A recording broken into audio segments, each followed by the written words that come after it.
और अब कुछ खबरें शामिल करें खेल की दुनिया से। कौमी क्रिकेट टीम के मारूफ ओपनर्स फ़खर जमान ने नौजवानों की मस्बत सरगर्मियों और खेलों के फ़रोग के लिए अपनी क्रिकेट एकेडमी को अलखिदमत फाउंडेशन की सरपरस्ती में देने का ऐलान कर दिया।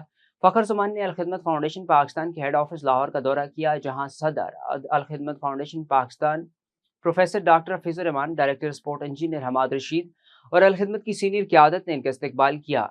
फीफा वर्ल्ड कप 2026 के फाइनल में स्पेन की फतह के बाद जश्न की कई यादगार तस्वीरें और वीडियो सोशल मीडिया पर वायरल हुई। ताहम सबसे ज्यादा तवज्जो स्पेन के विंगर निको विलियम्स के इस जज्बाती लम्हे ने हासिल की जब उन्होंने अपनी जीत का मेडल स्टेडियम में मौजूद अपनी वालदा के गले में डाल दिया। यह मंजर लाखों मदाहों के दिलों को छू गया, लेकिन इस एक लम्हे के पीछे बरसों की कुर्बानी, जद्दोजहद और वालदेन की बेमिसाल मोहब्बत की दास्तान पोशीदा है।